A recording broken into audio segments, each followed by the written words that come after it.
इस समय भूल से भी ना बांधे राखी। भाई पर आ सकता है कोई बड़ा संकट और सही समय पर राखी बांधने से भाई को कई लाख गुना अधिक शुभ फलों की प्राप्ति होती है। दोस्तों, इस वर्ष 2023 में रक्षाबंधन का त्योहार किस दिन मनाया जाएगा? 30 अगस्त को या 31 अगस्त को? रक्षाबंधन की पूजा विधि और मंत्र क्या है? रक्षाबंधन के दिन भद्रा कब से कब तक रहेगी और राखी बांधने का शुभ मुहूर्त कब से कब तक है? और साथ ही जानेंगे कि भद्रा काल में राखी क्यों नहीं बांधनी चाहिए। अतः पूरी जानकारी के लिए वीडियो को अंत तक ध्यान से अवश्य देखें। दोस्तों, सबसे पहले जान लेते हैं रक्षाबंधन की पूजा विधि और मंत्र के बारे में।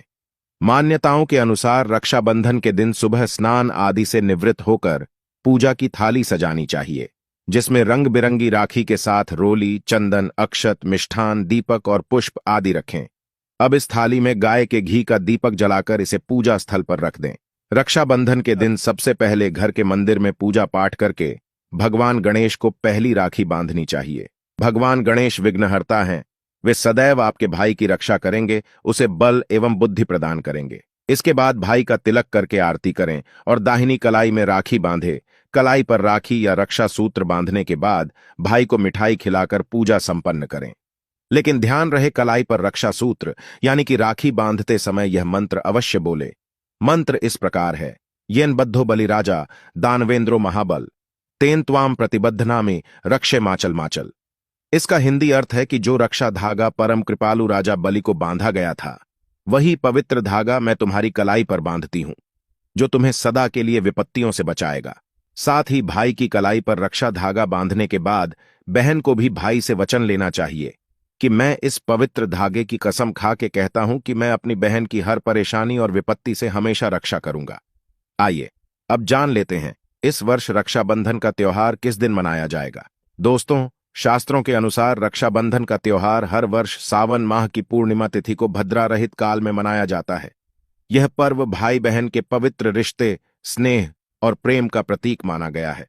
पंचांग के अनुसार इस बार 30 अगस्त को सुबह से शाम तक भद्रा होने के कारण रक्षाबंधन कब मनाएं, इसे लेकर संशय की स्थिति बनी हुई है। ऐसी मान्यता है कि जब भद्रा काल हो तो उस समय राखी नहीं बांधी चाहिए, क्योंकि भद्रा काल में सभी मांगलिक कार्य वर्जित होते हैं। पौराणिक कथाओं के अनुसार ऐसा कहा जाता है कि रावण की बहन ने रावण को भद्रा काल के समय राखी बांधी थी, जिस कारण उसी वर्ष भगवान श्री राम के हाथों रावण का वध हो गया था। इसी के साथ एक ऐसी मान्यता भी है कि अगर भद्रा काल के समय राखी बांधी जाए तो न केवल भाई और बहन के रिश्तों में कड़वाहट आती है, बल्कि भाई के ऊपर भी कोई संकट आ सकता है। तो सभी बहनें ध्यान रखें कि भद्रा काल के समय राखी भूल से भी ना बांधें। दोस्तों, पंचांग के अनुसार इस वर्ष रक्षाबंधन का पर्व 30 और 31 अगस्त यानी 2 दिन मनाया जाएगा।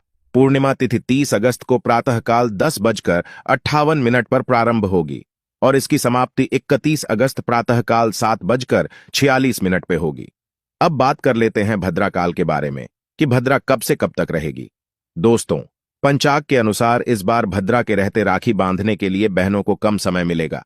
भद्रा 30 अगस्त को प्रातःकाल 10:58 से रात्रिकाल 9:01 तक रहेगी। शास्त्रों के अनुसार भद्रा के समय राखी बांधना शुभ नहीं होता, क्योंकि ऐसा करने पर भाई के जीवन पर संकट आता है। अतः भूलकर भी भद्रा काल के समय भाई को राखी ना बांधे। चलिए अब जान लेते हैं राखी बांधने का शुभ समय क्या है। दोस्तों, पंचांग के अनुसार इस बार रक्षाबंधन 30 और 31 अगस्त को मनाया जाएगा। 30 अगस्त को राखी बांधने का शुभ मुहूर्त रात्रि 9:01 से रात 9:25 तक रहेगा। इस मुहूर्त की कुल अवधि 24 मिनट की रहेगी, इसीलिए इसी समय पर राखी बांधना शुभ होगा। लेकिन दोस्तों, अगर आप रात्रि के समय में रक्षाबंधन नहीं मनाना चाहते हैं अथवा आपके परिवार में यह परंपरा है कि रात्रि काल में कोई शुभ कार्य नहीं किए जाते हैं, तो आप 31 अगस्त को भी राखी का त्योहार मना सकते हैं। 31 अगस्त को भी रक्षाबंधन का शुभ मुहूर्त बताया गया है। इसके लिए आप 31 अगस्त को सुबह पूर्णिमा तिथि की समाप्ति होने से पूर्व 7:46 से पहले भी राखी बांध सकते हैं। ध्यान रहे कि सूर्योदय होने के बाद ही राखी बांधनी चाहिए। 31 अगस्त को सुबह 5:48 पर सूर्योदय होगा, इसीलिए आप इस दिन सुबह 5:48 से लेकर सुबह 7:46 के बीच में राखी बांध सकते हैं। यह भी रक्षाबंधन के लिए शुभ मुहूर्त है और शुभ मुहूर्त पर राखी बांधने से भाई को कई लाख गुना अधिक शुभ फलों की प्राप्ति भी होती है, उसका कभी अमंगल नहीं होता। तो दोस्तों, यह थी रक्षाबंधन के बारे में महत्वपूर्ण जानकारी और मैं आशा करता हूं कि यह जानकारी आपको अच्छी लगी होगी। अगर अच्छी लगी है तो कमेंट बॉक्स में जय श्री कृष्णा अवश्य लिखें। धन्यवाद।